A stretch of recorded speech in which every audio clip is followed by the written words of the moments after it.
Lump sum for subcontractors. Here is a problem you may have encountered. You've given a subcontractor multiple items to price up, and they provide you with a single price to cover multiple schedule items in your estimate. Somehow, you have to divide the subcontractor's price across all of the requested items. With subcontractors, expert estimation now gives you the ability to distribute and proportion a lump sum value with a simple, useful workflow. To use this feature, in the Home ribbon menu, select Subcontractor Comparisons. Choose a subcontractor comparison, then press View Details. Here, you have a list of all the subcontractors and the details of their quotes.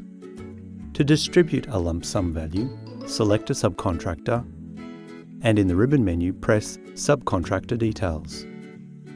The ribbon menu gives you a range of actions to choose from. First, select a range of items, and then press Distribute Lump Sum Value.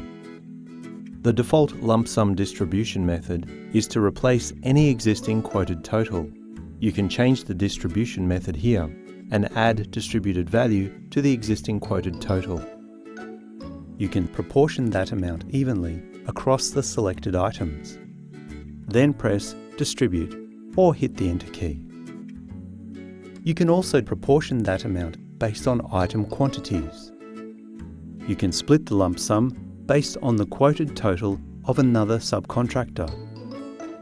You can also distribute lump sum value based on the subcontract total of another subcontractor. The second way to distribute the lump sum value is to add the distributed value to the existing quoted total.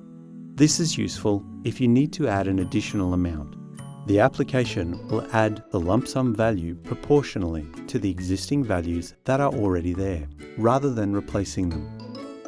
And that's an introduction to distributing lump sum values for subcontractors. Have a look at our knowledge base article if you would like to know more. You can always call our in-house support specialists if you have a question. We're here 24 hours a day, 7 days a week.